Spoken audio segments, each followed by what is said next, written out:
Hi guys, welcome back to the channel. I want to show you a couple hypocrites.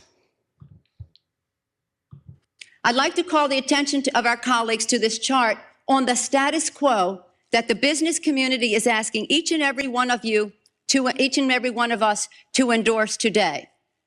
Right now, we have a $34 billion trade deficit with China, the 1995 figure. It will be over $40 billion for 1996. Since the Tiananmen Square massacre, this figure has increased 1,000%, from $3.5 billion then to about $34 billion now.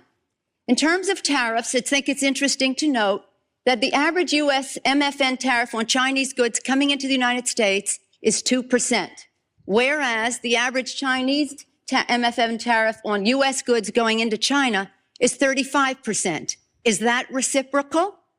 On exports, China only allows certain industries into China, of U.S. Industries into China, and therefore only 2% of U.S. exports are allowed into China.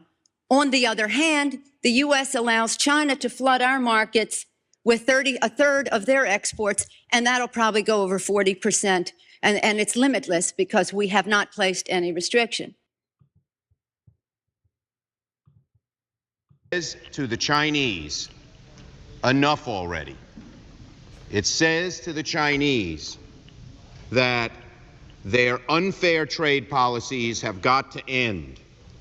It says to the Chinese, this is a shot across your bow. Reform, because if you don't, there are going to be dramatic consequences throughout the world, in our country, and in your country as well. The bottom line is very simple, Mr. President.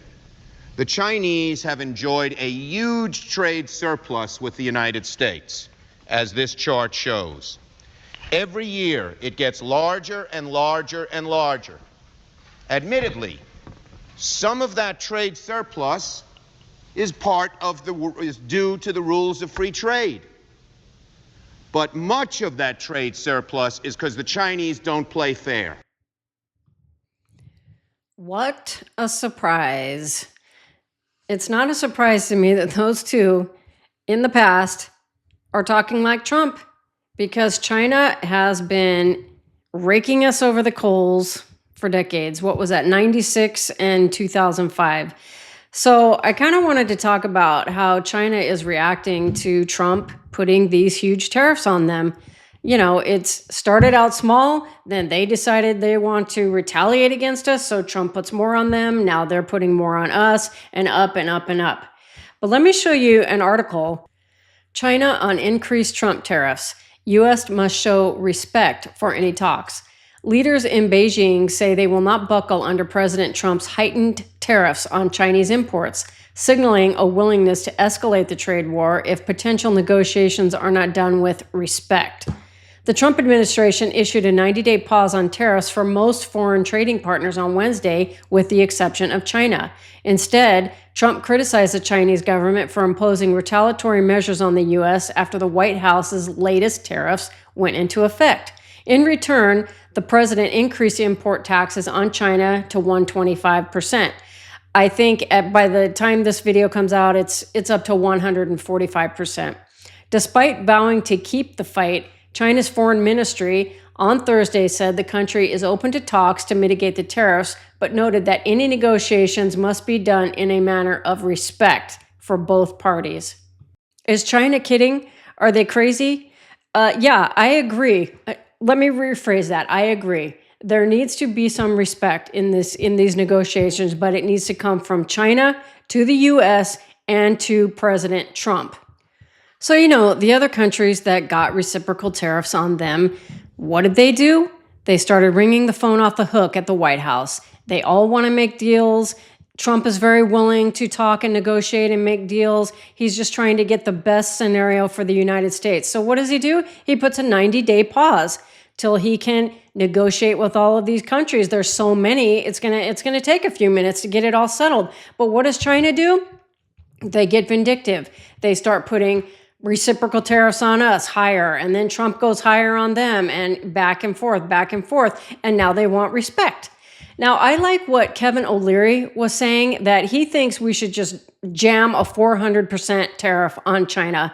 And believe you me, I believe what he says, they will be ringing the phone off the hook as well. Chairman of O'Leary Ventures and Shark Tank star and investor. As I mentioned, he would like to see 400% tariffs on China. And he said, pretty strong language, quote, squeeze Chinese heads into the wall now. You want to explain what you're looking for in both of those opinions there, Kevin?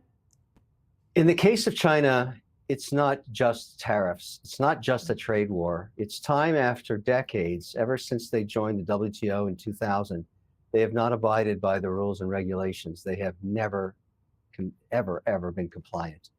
And over time, this also happened in Europe and definitely domestically US, they have stolen an incredible amount, trillions of dollars worth of IP. And there has never been any consequences until this administration. Now, I'm pretty frustrated as an investor because the classic situation for small business and entrepreneurial investing is you find a product or service in America, you prove it in the American market to a run rate of $5 million a year on Amazon, and bang, it's ripped off in China. There's nothing you can do. You can't go appeal to WTO. It's deaf ears there. You can't litigate because we don't have access to their courts, even though they have access to ours. And not only that, they have access to our capital markets.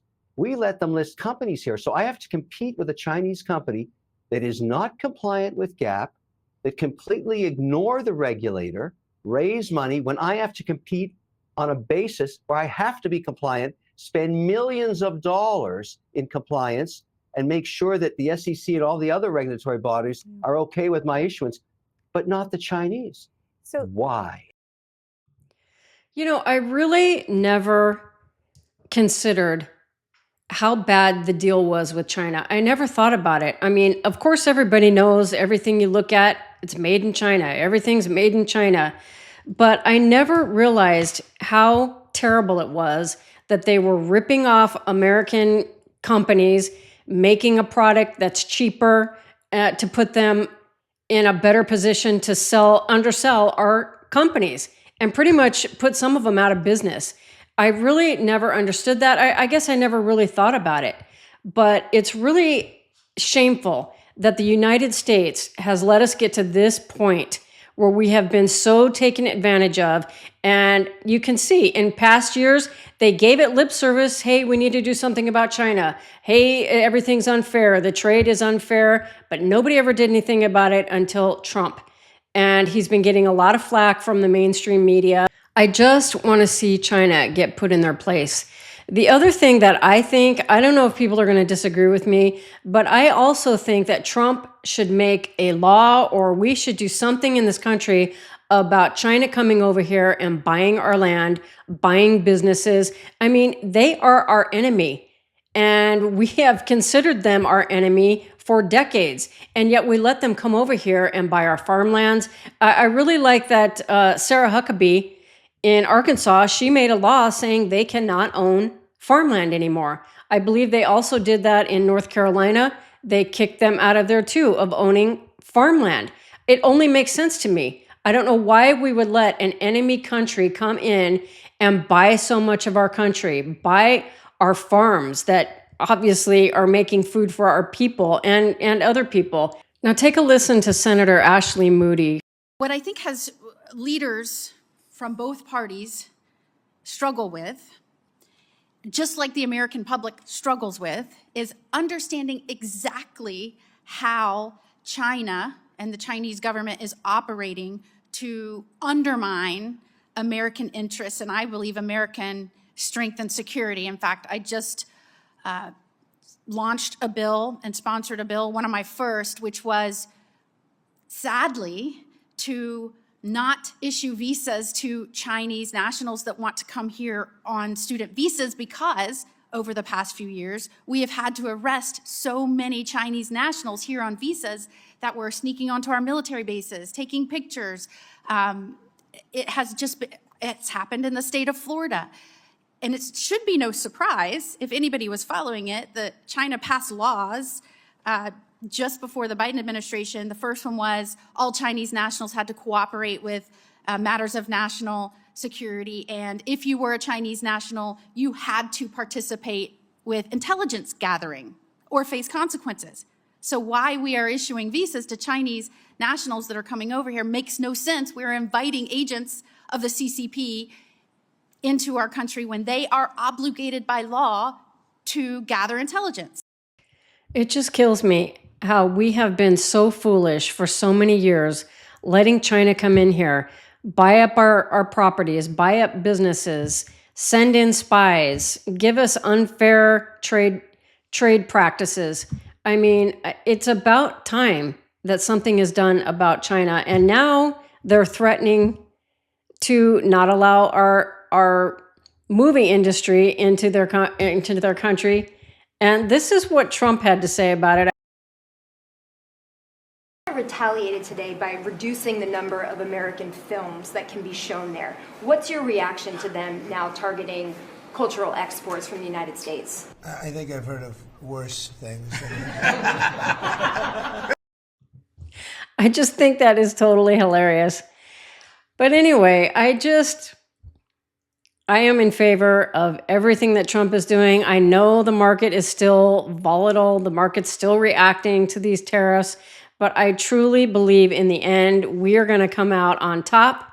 And it is about time that we put China in their place. I'm all for it. So I guess that's all I have this time. But let me know what you guys think. I really value what you say. Leave me a comment. Let me know what you think.